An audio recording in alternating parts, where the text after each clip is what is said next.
தமிழ் புதல்வன் திட்ட தொடக்க விழாவில் பங்கேற்றிருக்கக்கூடிய மாண்புமிகு அமைச்சர் பெருமக்கள் திரு பொன்முடி அவர்களே, திரு ஏவா வேலு அவர்களே, திரு முத்துசாமி அவர்களே, திருமதி கீதா ஜீவன் அவர்களே, திரு அன்பில் மகேஷ் பொய்யாமொழி அவர்களே, கோயம்புத்தூர் மாநகராட்சியினுடைய மேயர் திருமதி ரங்கநாயகி அவர்களே, நாடாளுமன்ற உறுப்பினர்கள் திரு கணபதி ராஜ்குமார் அவர்களே, திரு ஈஸ்வரசாமி அவர்களே,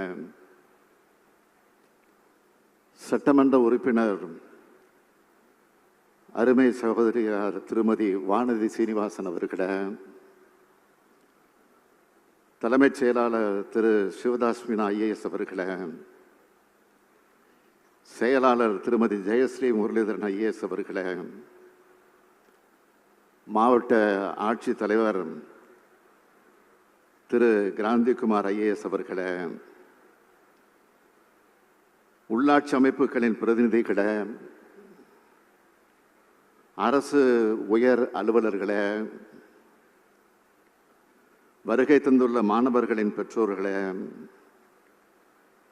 என் அன்பிற்கினிய மாணவ செல்வங்களே, பத்திரிகை மற்றும் ஊடகத்துறையை சார்ந்திருக்கக்கூடிய நண்பர்களே, உங்கள் அனைவருக்கும் என்னுடைய வணக்கத்தை நான் தெரிவித்துக் கொள்ள விரும்புகிறேன்.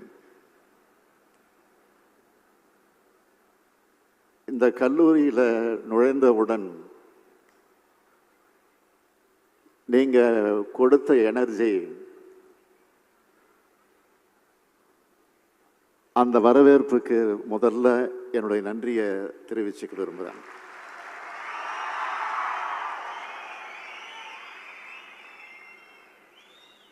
இன்னைக்கு நான் இங்க வருவதற்கு முன்பே நேற்று இரவே உங்க வங்கி கணக்கில் இந்த மாதத்துக்கான 1000 ரூபாய் பணத்தை அனுப்ப உத்தரவு போட்டேன். உங்களுக்கு கிடைச்சதா? மெசேஜ் வந்துச்சா? மகிழ்ச்சியா? நன்றி நன்றி. நாள்தோறும்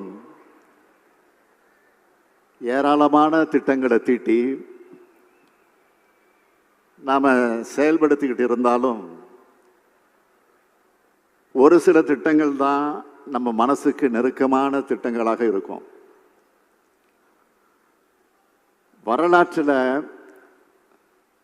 என்னைக்கு நம்ம பேரை சொல்ல போற திட்டமா இருக்கும். அப்படிப்பட்ட திட்டமா உருவாக்கி இருக்க தமிழ் புதல்வன் திட்டத்தை தொடங்கி வைக்க பெரு மகிழ்ச்சியோடு கோவைக்கு வந்திருக்கிறேன்.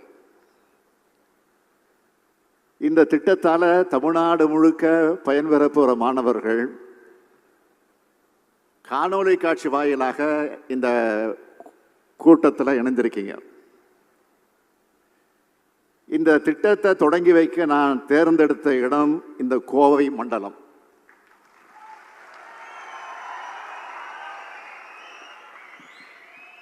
ஏன்னா இது அன்பான மக்கள்,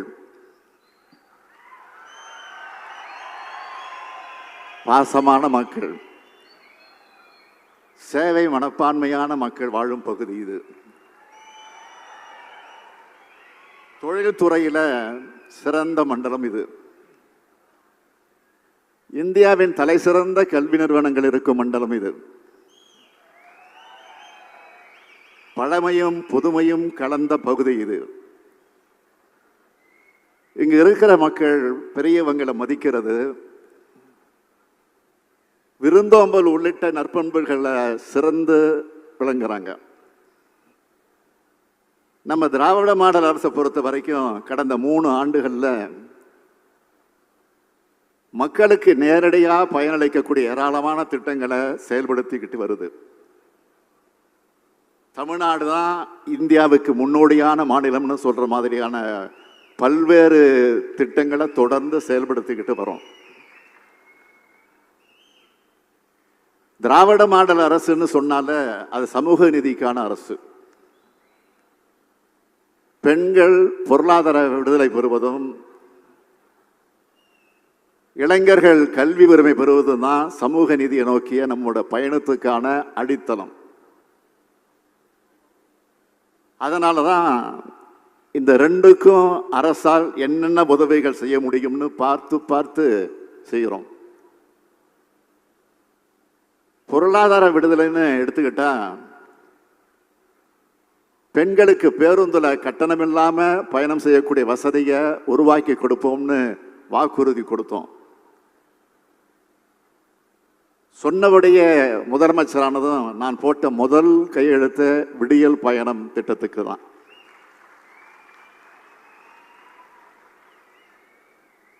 விடியல் பயணத்தை இதுவரை 518 கோடி முறை பெண்கள் பயன்படுத்தியிருக்காங்க. அதேபோல் மகளிர் வாழ்விற்கு விடியல் தரும் கலைஞர் மகளிர் உரிமை திட்டம், இந்த திட்டம் மூலம் 1,15 லட்சம் பெண்களுக்கு மாதம் 1000 ரூபாய் கொடுத்துட்டு வரோம். கல்வி உரிமைன்னு எடுத்துக்கிட்டா, குழந்தைகளோட பசியை போக்கும் காலை உணவு திட்டம். இந்த திட்டத்தால 20,73,000 மாணவர்கள் தினமும் வயிறார காலை உணவு சாப்பிட்றாங்க. அடுத்து நம்முடைய பயணத்தையும் லட்சியத்தையும் எதிர்காலத்துக்கு எடுத்துட்டு போற இளைஞர்களுக்காக தொடங்கப்பட்ட திட்டம் நான் முதல்வன் திட்டம். இதுவரை 28 லட்சம் மாணவர்களுக்கு பயிற்சியும் கொடுத்து வேலை வாய்ப்பு பெறுவதையும் உறுதி செஞ்சிருக்கோம். மாணவிகளுக்கு எடுத்துக்கிட்டா, புதுமையான புரட்சிகரமான திட்டமா செயல்படுத்திட்டு வர புதுமை பெண் திட்டம் 3,28,000 மாணவிகளுக்கு இந்த திட்டத்தின் கீழ் மாதந்தோறும் 1000 ரூபாய் வழங்கி கொண்டிருக்கிறோம். புதுமை பெண் திட்டத்தில் மாணவிகள் பயன்பெறாங்கள, எங்களுக்கு அப்படி கிடையாதான்னு ஆண் மாணவர்கள் கேட்டீங்களா இல்லையா? அந்த கோரிக்கையை ஏற்று உருவாக்கப்பட்ட திட்டம்தான் தமிழ் புதல்வன் திட்டம்.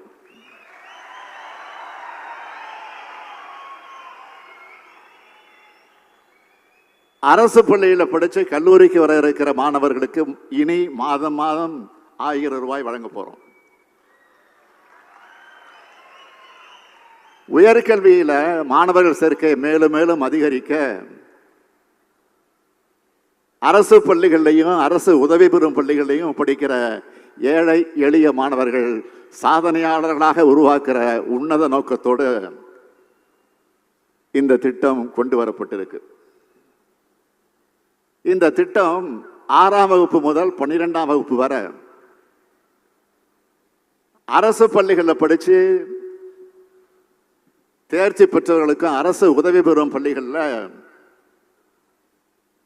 6ஆம் வகுப்பு முதல் 12ஆம் வகுப்பு வரை தமிழ் வழியில் படித்து தேர்ச்சி பெற்றவர்களுக்கும் பொருந்தும். கலை அறிவியல் கல்லூரிகளில் 3 ஆண்டு படிக்கிற பட்டப்படிப்புகள், 4 ஆண்டுகள் படிக்கிற பொறியியல் கல்வி பட்டப்படிப்புகள், 5 ஆண்டுகள் படிக்கிற மருத்துவ படிப்புகள், 3 அல்லது 4 ஆண்டு படிக்கிற சட்டம் மருத்துவம் சார்ந்த படிப்புகள், அதற்கு இணையான படிப்புகள் படிக்கிற மாணவர்களும் இந்த திட்டத்தின் மூலமாக பயன்பெறலாம். 8ஆம் வகுப்பு மற்றும் 10ஆம் வகுப்பு முடிச்சு தொழிற்பயிற்சி படிக்கிறவங்களுக்கும் இந்த திட்டத்தில் பயன்பெறலாம். இந்த தமிழ் புதல்வன் திட்டத்து மூலமா 3,28,000 மாணவர்கள் பயன்பெறக்கூடிய வகையில் இந்த ஆண்டு 360 கோடி ரூபாய் ஒதுக்கீடு செய்யப்பட்டிருக்கு. மாதந்தோறும் 1000 ரூபாய் மாணவர்களோட வங்கி கணக்கில் நேரடியாக வரவு வைக்கப்படும். திராவிட மாடல் அரசை வழிநடத்தும் முதலமைச்சரானா ஒரு தந்தை நிலையிலும் உங்க குடும்பத்தில் ஒருவனாகவும் இருந்து மாணவ கண்மணிகளாகிய உங்களுக்கு உருவாக்கின திட்டம்தான் இந்த திட்டம். இதன் மூலமா நீங்க அடைகிற வளர்ச்சியை அடுத்தடுத்த ஆண்டுகளையும் நான் கவனமா கண்காணிப்பேன். இந்த விழா நடந்துகிட்டு இருக்கிற கோவை அரசு கல்லூரி 173 ஆண்டுகள் பழமை வாய்ந்தது.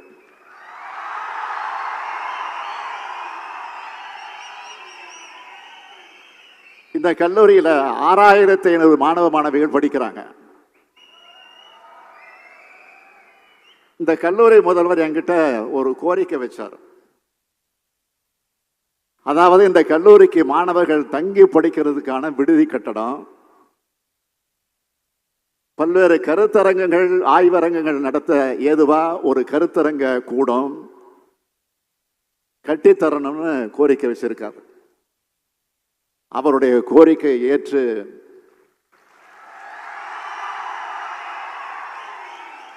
கோவை அரசு கல்லூரியில மாணவிகளுக்கான விடுதி கட்டடமும் கருத்தரங்க கூடமும் கட்டித்தரப்படும்னு மகிழ்ச்சியோடு தெரிவிச்சுக்க விரும்புகிறேன். முதலாவது நான் உங்களிடத்தில் கேட்டுக்கொள்ள விரும்புவது 2030 ஆண்டு, அந்த 30 ஆண்டுக்குள்ள தமிழ்நாட்டை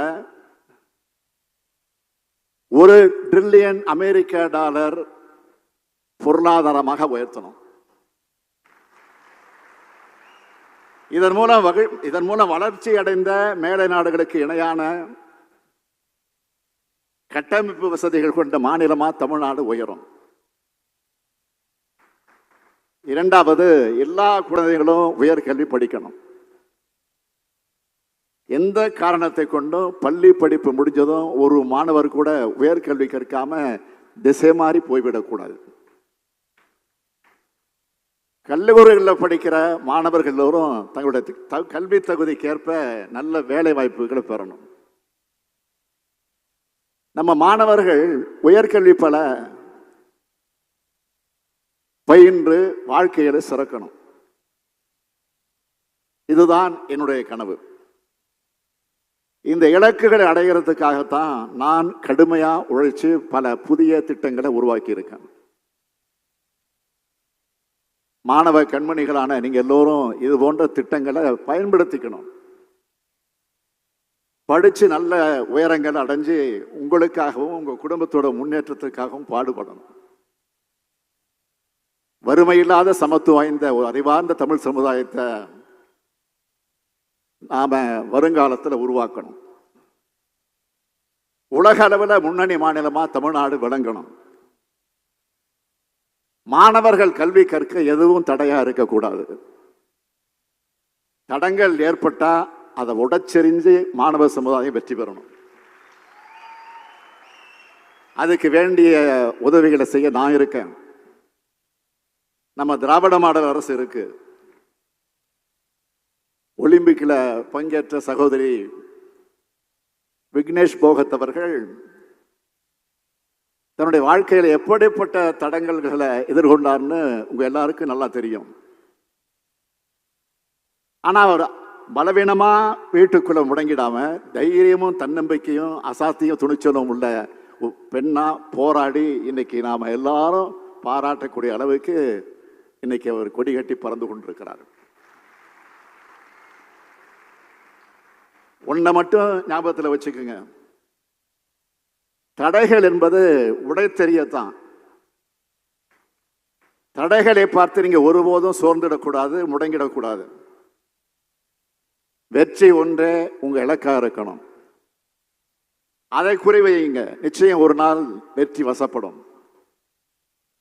உங்க மேல நீங்க வச்சிருக்கிற நம்பிக்கை விட அதிக நம்பிக்கை நான் உங்க மேல வச்சிருக்கிறேன். உங்களுக்கு பின்னாடி உங்க பெற்றோர், உங்க குடும்பம் மட்டுமல்ல, என்னோட திராவிட மாடல் அரசும் இருக்கும் என்பதை மறந்துடாதீங்க. வாழ்க்கையில பல வெற்றிகளை பெறப்போகும் புதுமை பெண்களுக்கும் தமிழ் புதல்வர்களுக்கும் என்னுடைய வாழ்த்துக்கள் வாழ்த்துக்கள் வாழ்த்துக்கள் வாழ்த்துக்கள். நன்றி.